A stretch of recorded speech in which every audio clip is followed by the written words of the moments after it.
Hello, this is a Zombicide painting tutorial where we will be covering how to paint a walker-type zombie without using the Zombicide brand paints.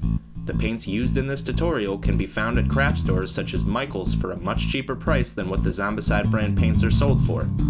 Although the Zombicide paints are great, I like the flexibility to be able to choose colors outside the kit and get more variation in my miniatures. Necessary items for this tutorial include acrylic paints, a cup of water, Zombicide miniatures, wood stainer, a paint palette, and a paper towel or napkin.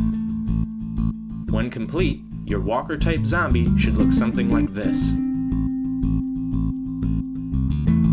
Other items that could be helpful to you during your miniature painting include newspaper to serve as a drop cloth, a toothbrush, a pair of helping hands, vinyl gloves, a shoebox or cardboard box, and a headlamp.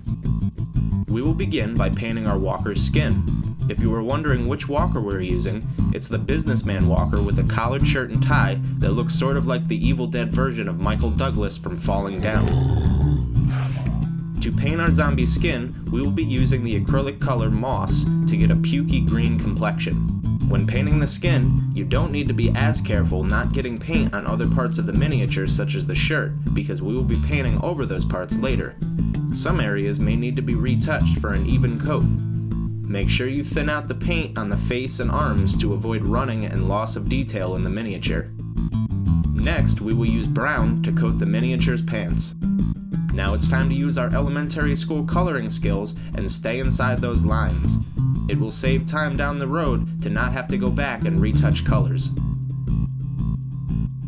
We will then use white to color the walker's collared shirt. The white may seem too clean for a grungy zombie, but don't worry about that as we will dirty the miniature up later in this tutorial. Using black paint, we will begin filling in the details starting from the bottom of the miniature and working our way to the top. Start by painting the boots. Next, paint the belt.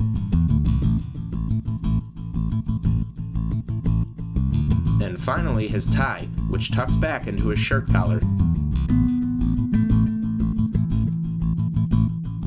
Use blue and red for the pens in the walker's pocket. Because the detail is so small, it was painted off camera. Take gray or a graphite color and paint the walker's belt buckle. Using red once again, we will go back and add blood details to the mouth, hands, and clothes of the walker. To create a blood splatter effect, use a toothbrush and rub your fingers against the paint-soaked bristles to produce the desired effect. Roll your paintbrush in red paint and dip it into your cup of water. This will make the paint spray easier as well as creating variation in the thickness of the splatter. I like to cover the bases of my miniatures using this technique as well. Next, we will shade our model using wood stainer. Using a new brush, apply a liberal amount of stainer to the miniature. Be sure to soak up any areas where the stainer pools, such as the eyes, mouth, and armpits. The final step will be to touch up some of the darkened red to create a fresh blood look.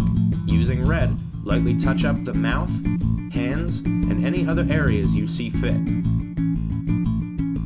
When complete, your walker-type zombie should look similar to this.